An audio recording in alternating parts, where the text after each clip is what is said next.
BNP ও অন্যান্য রাজনৈতিক দলকে যখন প্রত্যাশা করা হয়েছিল, জেলে ভরা হয়েছিল, নির্যাতন করা হয়েছিল, স্বীকার করা হয়েছিল, তখন এইসব সংগঠনগুলো তারা তাদের সামর্থ্যের মধ্যে চেষ্টা করেছে। এখন একটা সুসময়ের সম্ভাবনা দেখার প্রেক্ষিতে তারা যেভাবে কোণঠাসা বা নিগ্ন বা কিছুটা অপমানজনক পরিস্থিতিতে পড়েছে, আমার সুপারিশ থাকবে এইসব সংগঠন তারা তাদের মতো করে তাদের কথা বলে নেয়, দেশের কথা, রাজনীতির কথা, জিয়ার কথা, ম্যাডামের কথা এবং তারেক রহমান যিনি এখন বাংলাদেশকে পরিচালনার একটা দিগ্দর্শক হিসাবে কাজ করছে, তাদের কথা কিন্তু তারা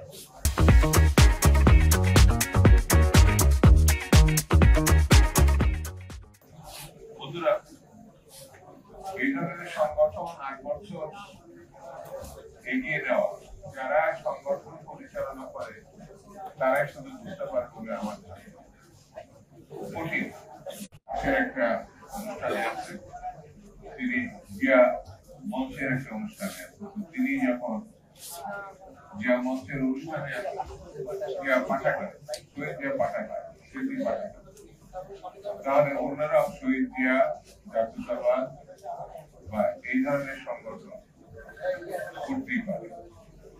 আমি উৎসাহিত করছি না, আমি এতটুকু বলছি যে যেখানে পার্টি সিদ্ধান্ত নেওয়া, আমরা পার্টির সিদ্ধান্তকে সাপোর্ট করব। পার্টি যে সিদ্ধান্ত নেবে, পার্টির সঙ্গে যারা আছে সেই সিদ্ধান্ত তাদেরকে মানতে হবে।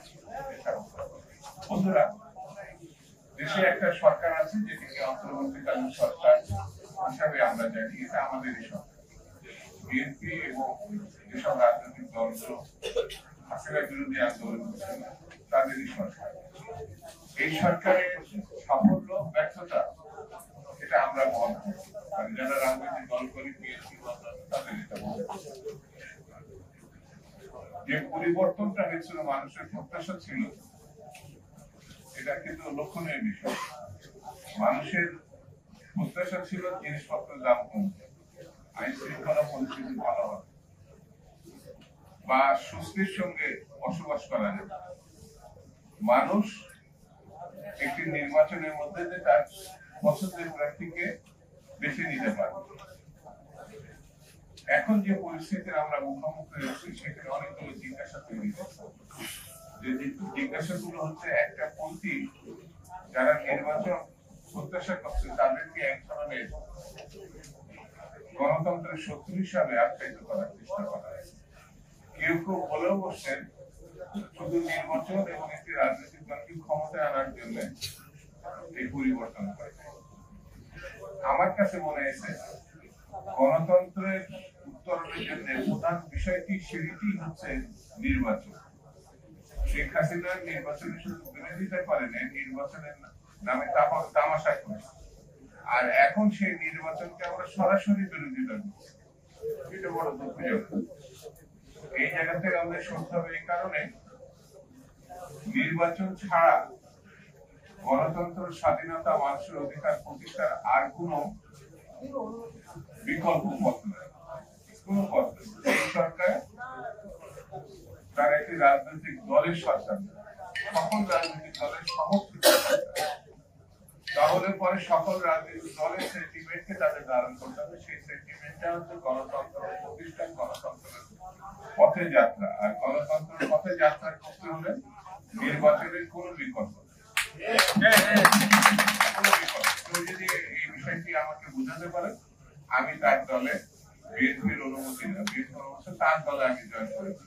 নির্বাচন ছাড়াই গণতন্ত্র করা, এটা এই দুনিয়ায় এগিয়ে পথ নেই। দ্বিতীয় পথ হচ্ছে ৭২-৭৫ যে সরকারটা ছিল, সে সময় দুর্ভিক্ষ হয়েছিল, খুন খারাপি হয়েছিল, লক্ষ লক্ষ মানুষ বিপদগ্রস্ত হয়েছিল, কিন্তু সেই সরকারে মানে ৭৫-এর ১৫ আগস্টের পরিবর্তনের পরে শহীদ জিয়া রহমান প্রমাণ করেছিলেন জিনিসপত্রের দাম কিভাবে কমাতে হয়। দুর্ভিক্ষ এড়িয়ে বিদেশের চাল রপ্তানির মতো পরিস্থিতি জিয়া রহমান কৃষকদেরকে সেই পথ দেখিয়েছিলেন। সেচ মাটি মানে খাল খননের মধ্য দিয়ে কৃষকের পাশে আধুনিক একটু খেয়াল করেন তাহলে বুঝতে পারবেন কতটা সহজে সমস্যার সমাধান করা। তারপরেও যদি আপনারা মনে করেন পথ খুঁজে পাচ্ছেন না, তাহলে 31 দফা বিএনপি সহ অন্যান্য রাজনৈতিক দল যেটা দিয়েছে সংস্কারের প্রশ্ন সেদিকে তাকান, তাহলে দেখবেন কত সহজে আমরা এই সংকটকে আমরা মোকাবেলা করতে। আমাদের পার্টির পক্ষ থেকে পার্টির মহাসচিব তাহলে তো জাতি অন্ধকারের দিকে এগোবে। সেই জন্য আমরা বলেছি কি করে সম্ভব, কতদিনে সম্ভব, কোন দিন সম্ভব এটা বলে। 1 বছর আগেও বিয়ের তারিখ ঠিক করতে হয়, 2 বছর আগেও বিয়ের তারিখ ঠিক করতে হয়, 6 মাস আগেও বিয়ের তারিখ ঠিক করতে হয়। ওই তারিখটা না ঠিক হলে পরে কিন্তু বিয়ে হয় নাকি? চুরি তোর বিয়ে, এইভাবে তো এটাকে আমরা রোডম্যাপ বলেছি, সাংবাদিকরা বলেছেন রোডম্যাপ, সেটি যদি মাথায় নিতে পারে তাহলে আমার মনে হয় ভালো হয়। এই সরকার বিচক্ষণ একটি সরকার, পণ্ডিতুল্য একটি সরকার, এই সরকার শিক্ষিত সরকার। এই সরকারের ডক্টর মোহাম্মদ ইউনূস যারাই আছে তারা আমাদের জাতির জন্য খুব গৌরবের একটা জায়গা তারা কাজ করেছে। সেই জন্য এই সরকার ব্যর্থ এটা বিএনপি চায়। এই সরকারের দায় আমরা নিতে চাই এই কারণে যে এই সরকারকে আমরাই ক্ষমতায় বসিয়েছি। এই দেশের ছাত্র জনতা তার বুকের রক্ত দিয়ে শহীদ হয়ে তারা যে সাফল্য দেখিয়েছে, অর্থাৎ স্বৈরাচারকে ফ্যাসিবাদকে উৎখাত করে দেশ থেকে বিতাড়িত করেছে, সেই বিতরণের মাথায় বসিয়েছে কিন্তু দেশবাসী এই সরকার। সেই জন্য আমার নিজের এবং আমার দলের কথা হচ্ছে এই সরকারের মধ্য দিয়েই যেন একটি ভালো সরকার, ভালো ব্যবস্থাপনা, কাজের সঙ্গে সাম্প্রতিক রাজনৈতিক দলগুলো কাজের কোনো ভিন্ন